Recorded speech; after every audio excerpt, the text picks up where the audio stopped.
Floyd Novak avec nous donc cette semaine, cofondateur et co-directeur de l'école Ecologica avec Franck Janin. La première entrée de cette école, c'était au mois de septembre, une école supérieure de la transition résiliente, solidaire et désirable. Ça veut dire quoi concrètement?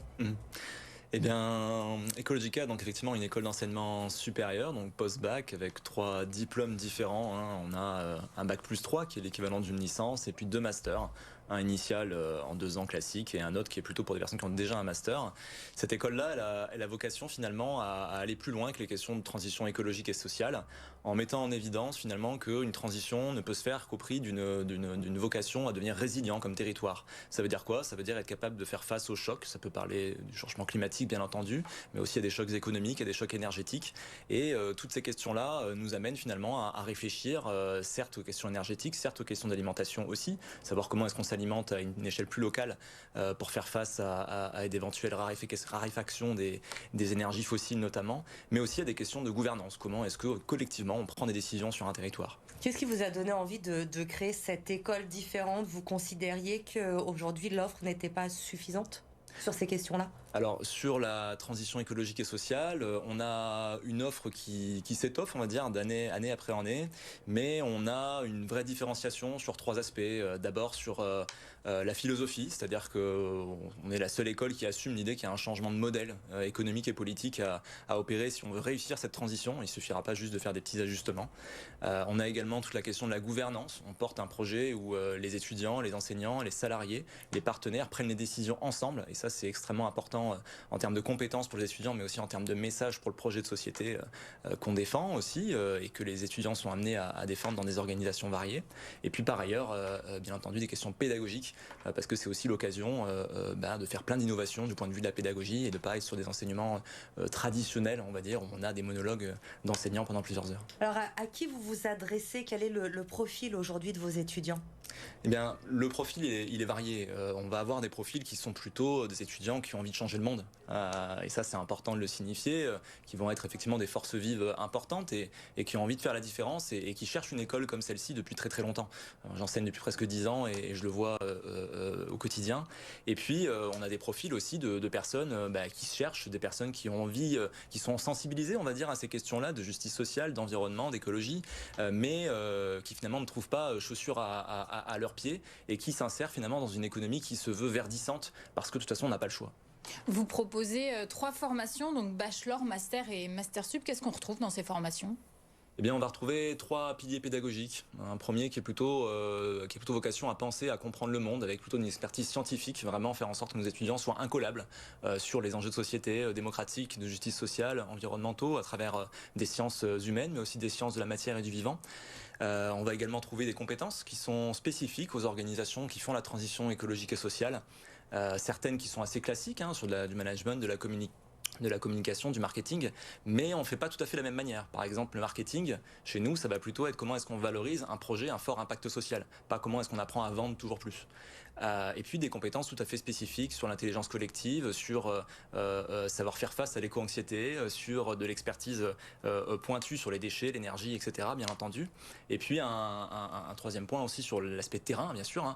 Alors il y a des stages, des séminaires, des bénévolats, des projets en tout genre, mais il y a aussi des terrains d'apprentissage où chaque semestre, les étudiants vont s'immerger dans une organisation pour développer aussi leur expertise du terrain et savoir que pour faire la transition, il faut aussi se confronter à l'agriculture, à la rénovation, à la réparation d'objets, à la question du rapport à la mobilité. Et tout ça, c'est des immersions qui sont proposées aux étudiants. C'est très vaste, c'est très complet. Qui peut enseigner ça? Vous avez des enseignants, vous avez des intervenants, des professionnels du secteur, des universitaires. Qui sont vos professeurs? Oui, tout à fait. Alors d'une part, en fonction des enseignements, bien sûr, mais on a d'abord des enseignants-chercheurs qui vont être issus plutôt des universités, de Sciences Po Lyon, Grenoble. Même on a un enseignant qui nous vient de l'ENA, enfin qui enseigne à l'ENA. Et puis on a également des enseignants plutôt des têtes de réseau, associations, entreprises, dans l'économie sociale et solidaire ou pas. Et puis enfin on a également certains élus ou des personnes issues des collectivités, des techniciens qui vont aussi enseigner un certain nombre d'expertises. Qui sont vos élus, on les connaît? Alors, il y en a certains pour qui c'est en cours de mise en place, puisque toutes les promos ne sont pas encore ouvertes. On vient d'ouvrir cette année, donc c'est normal.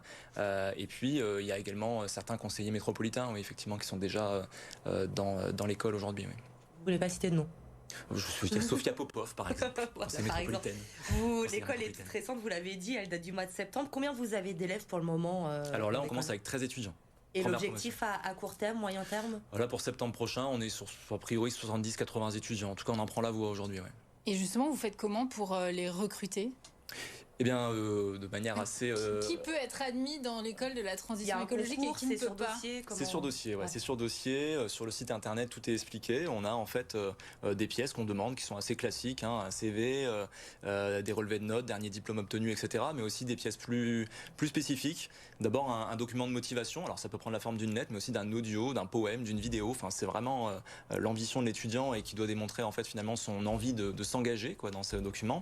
Et puis il y a également un petit questionnaire qui parle plutôt des inspirations de l'étudiant, des personnalités, des œuvres, des écrits qui l'ont inspiré et qui amènent à cette candidature. Ça coûte combien, la scolarité chez vous? Alors du coup, pour l'année prochaine, on a un prix initial qui est à 6 600 pour le bac plus 3, 6 900 pour le master, et on a également alors sur des places limitées, hein, bien sûr, mais des places sur critères sociaux. Donc il est possible de payer moins cher à partir de 1 000 € hein, pour les places les plus bas. Et concrètement, en sortant de votre école, quels sont les débouchés pour vos élèves? Que feront-ils? Où vont-ils trouver du travail? Ouais. Alors, d'abord, il y a un contexte, c'est que voilà, on regarde l'ADEME, on regarde l'Institut Transition plus localement, on est sur des rapports qui nous indiquent qu'il y a plusieurs centaines de milliers d'emplois qui vont se créer, qui sont déjà en train de se créer et qui vont se créer de plus en plus d'ici 2050. De toute façon, on n'a pas le choix, c'est la direction qu'on prend. Nous, on va avoir trois grands champs. Un champ qui est plutôt associatif, plutôt sur des métiers assez polyvalents, hein, de la communication, du plaidoyer, de la participation citoyenne, de l'animation, de la vie associative. Une deuxième voie qui est plutôt sur les collectivités, les politiques publiques, plutôt sur des chargés de mission en collectivité, sur des conseillers d'élus, sur des fonctions de conseil en cabinet de conseil également. Donc plutôt des métiers d'accompagnement au changement finalement. Et puis une troisième voie qui est plutôt celle de l'entrepreneuriat, mais aussi du développement des organisations existantes. Donc pour des fonctions plutôt de leadership, coordo, management, direction ou voilà, incubation de son projet. Et on a besoin aussi de nouveaux projets pour des territoires. Et j'imagine que vos élèves pourront aussi s'appuyer évidemment sur vos partenaires. Il y en a une cinquantaine déjà. Une soixantaine de partenaires pour évidemment trouver un emploi. Merci beaucoup d'être venu nous parler d'Ecologica.